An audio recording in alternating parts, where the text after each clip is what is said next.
of Sydney and Melbourne, filled with angry chants, banners about saving Australian heritage, and fiery speeches from the steps of Parliament House. For anyone watching from India, it's unsettling. Students ready to fly out for classes, skilled professionals waiting on visas, families with loved ones abroad. Everyone is asking, are we still welcome in Australia? According to reports, one of the rallies in Sydney was led by a woman who calls herself Bag Freedom. She claimed it was about protecting Australian heritage. But soon it became very clear. This was less about culture and more about promoting white heritage. In Melbourne, the leader of a neo-Nazi group, Thomas Sewell, addressed the crowd right from the step of the Parliament House. These weren't just anti-migrant rallies. They were platforms for spreading racial superiority. So, why are Indians being singled out in these rallies? The answer lies in our rapid growth in Australia. In just 10 years, the Indian origin population there has doubled.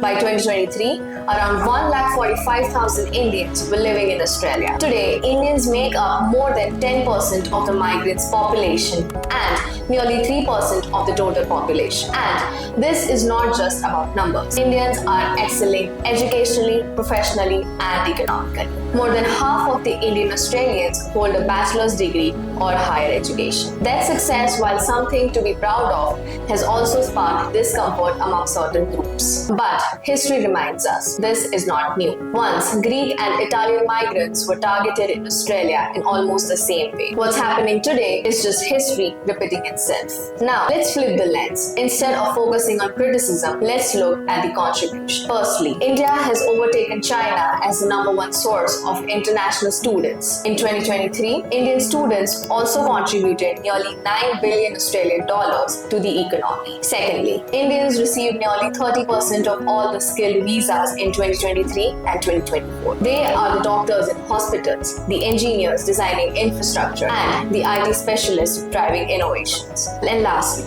from family businesses to startups, Indians are creating jobs, not just filling them. The truth is, Indians are not outsiders in Australia's growth story. They are the center of it. So, what's exactly behind these protests? It's not migration, it's the domestic challenges. Australia today is struggling with 4 big crises. Number 1, soaring housing and rental prices. Secondly, the impact of climate change. Third, gender inequality and economic insecurity. These are complex, deep-rooted issues. But when fear grows in society, the easiest path is to find someone to blame. Migrants become the convenient target. There's always good people will turn up to demonstrate their views about particular issues, but what we have here is neo-Nazis being given a platform.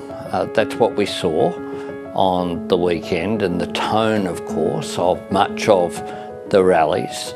Both the Prime Minister and the opposition leaders have condemned these protests in no uncertain terms. The government has been clear. Immigrants are not a problem. They are a part of the solution. Australia's economy, healthcare, education and technology sectors depend on them. When India's Ministry of External Affairs raised concern about the safety of our community, Canberra was quick to respond. They assured that Indians remain the priority, that their safety, dignity and opportunities will be protected. Australia has one of the strongest multicultural policies in the world. Diversity isn't just a value, it's a part of the national identity. So, what does this all mean for Indians in Australia? The protests may grab the headline, but they don't reflect the reality of the country. The government support is firm, the economy relies on the migrants, and the Indian community has proven again and again that it is not a burden, but a backbone of the progress. The bigger question is not whether Indians are welcome in Australia, it's whether Australia will continue to stand as a multicultural society where anyone,